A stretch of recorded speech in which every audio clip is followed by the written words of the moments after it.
Hey Fragrance Family, I'm David and I'm a fragrance bro. Now from time to time, you may have seen videos that I've done called House Spotlights, where I review lines or groups of perfumes from a certain house.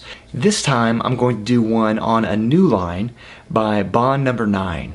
Now you might already be familiar with Bond No. 9. They are a perfume house from 9 Bond Street in New York City, and almost all of their fragrances are named after places in New York. Now they just came out with a new fragrance line that is Middle East inspired. It's called their Dubai line, and it comes out in November, just a few days from this recording. And this one, of course, is not named after places in New York, but it's named after the city of Dubai. Now they have 3, Indigo, Ruby, and Emerald, and I have a couple of pictures here.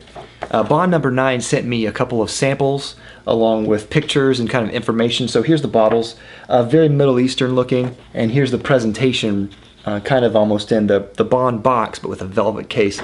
Really, really nice. It was incredibly kind for Bond No. 9 to send me some samples. They just sent me a little bit here.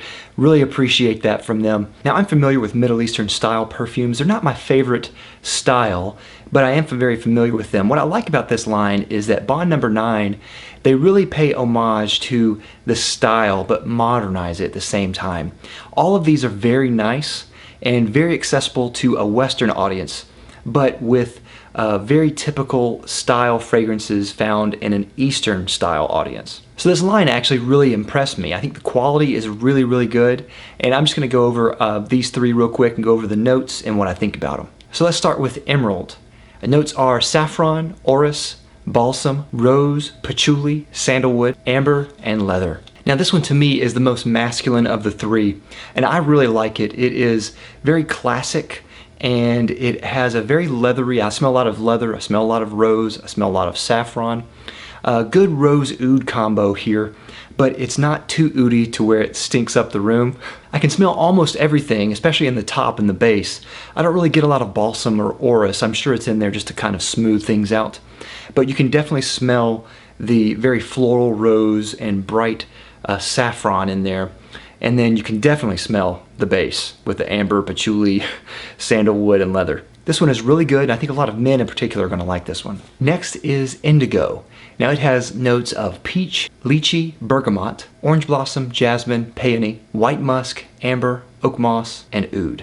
To me, this one is the most unisex of the bunch, and it's very fruity. It's very fresh, and it has that fruity floral aspect in there. But when I say fruity floral, I don't mean it in a negative association, like it doesn't smell teeny bopper, it doesn't smell cheap.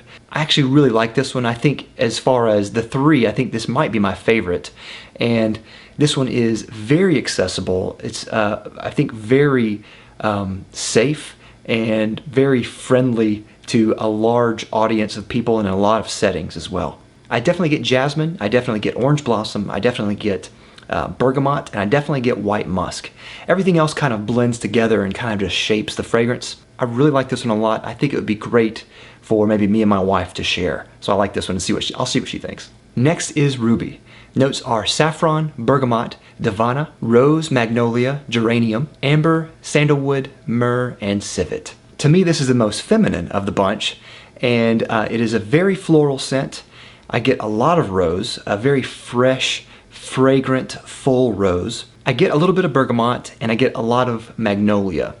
And I also get a pear note in there, and it's not listed in the notes, but I kind of smell pear. I don't know if it's just something going on there, but overall it's a very fragrant, almost fruity, almost sweet floral scent.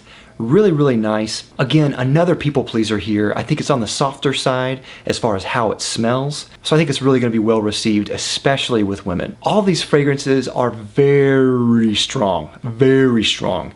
One spray on all of these lasted a long, long time and projected a lot. And that says a lot about these. So as per usual with very Middle Eastern fragrances, they are beast mode. They are very strong. Now the price on these is higher than normal. They're really going for the luxury line here. So it's $550 for 100 ml. That might be in your price range, it might not be, but I think this is something you definitely need to smell. It's going to be out in November, and if you're really interested, I think you can go ahead and contact Bond No. 9, but this will be available starting in just a few days from now. So that's all I have. I really like this line, and I definitely think it's worth checking out. Thanks again, guys. I'll see you next time. I'm Dave with the Fragrance Bros. Bye.